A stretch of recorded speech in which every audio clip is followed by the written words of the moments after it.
Hi, Tom at the Guile Group. Hey, just want to jump on here and share some of the latest housing information in the Portland area, as May is typically a strong selling month as we transition from spring to the summer housing markets. But this year, the dynamics seem to be changing a little bit as inventory is up across many of the areas in Portland. So, in today's Tom's Take, we're going to take a look at these shifting dynamics and talk about some tips for both buyers and sellers in navigating this new market. So here's just an overall snapshot of what's going on. And in the top part of this chart here, we're seeing what I'm going to call pretty typical seasonality. Most of the indicators and measures are up in May compared to April, which is typical for this time of year. If we start looking at May of 2024 compared to May of 2023, we're up in a lot of areas too. There's two things that stand out at me taking a look at this. One, pending sales is down a little bit, and that's kind of telling us where we're headed. And the other thing is the inventory continues to climb. So we're going to dig into these things a little bit. We're going to take a look at inventory and sales. So this graph does a good job of illustrating just listings versus sales. And anytime there's a gap between this green line and this white line, we're building inventory. And you can see we've been building inventory for a couple of years now. And we'll dig into inventory a little bit more on the next slide. But, now listings are up. We had 3,508 listings in May. And that compares to sales of 2,140. So we've got a gap here of about 1,400 homes. So we're definitely putting on some more inventory. And as this graph shows, not every area across the metro area is the same. As a matter of fact, every market is a little bit different. You can take a look here. Gresham, for example, still has some pretty low inventory, right about 2 months worth of inventory. And some of the highest inventory is in Southwest Portland Metro. This is Multnomah County, south of the water. So that area is actually showing about 5.5 months worth of inventory. So it's really started to encroach on a balanced or buyer's market.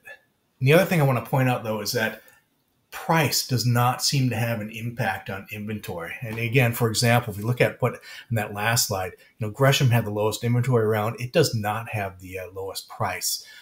Prices are high in the Southwest Portland area, but still definitely not the highest in the metro area. And I think this is a good graph too for people that are looking to buy, especially if you're not familiar with the area.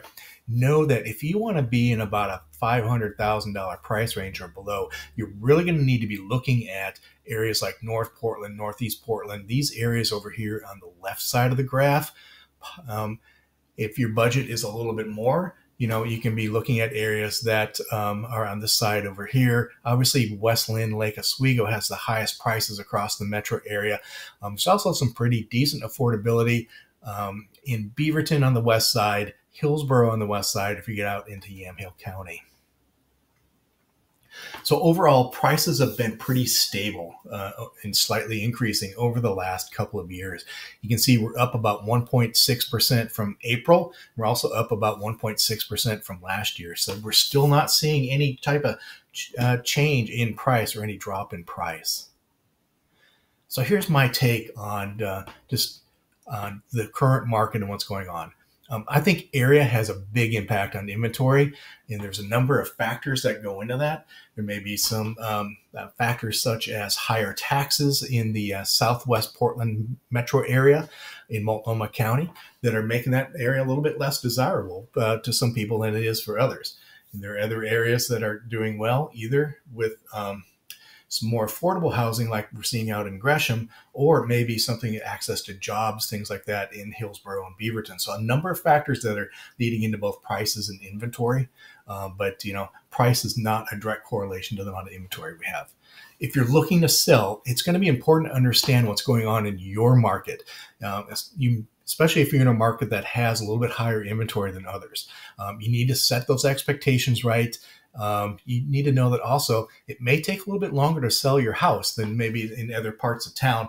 But also I think it's important to work with an agent that's going to aggressively market your home.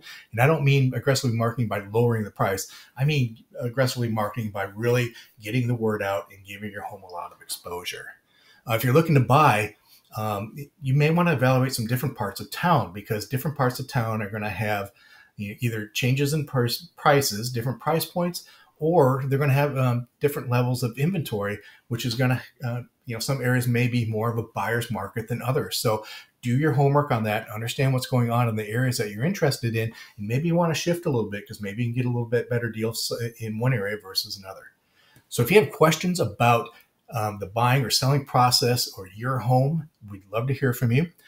Reach out to us here. So you can send us an email at askgilegroup@gilegroup.com, or reach out to us on social media, or pick up the phone and give me a call. We'd love to hear from you.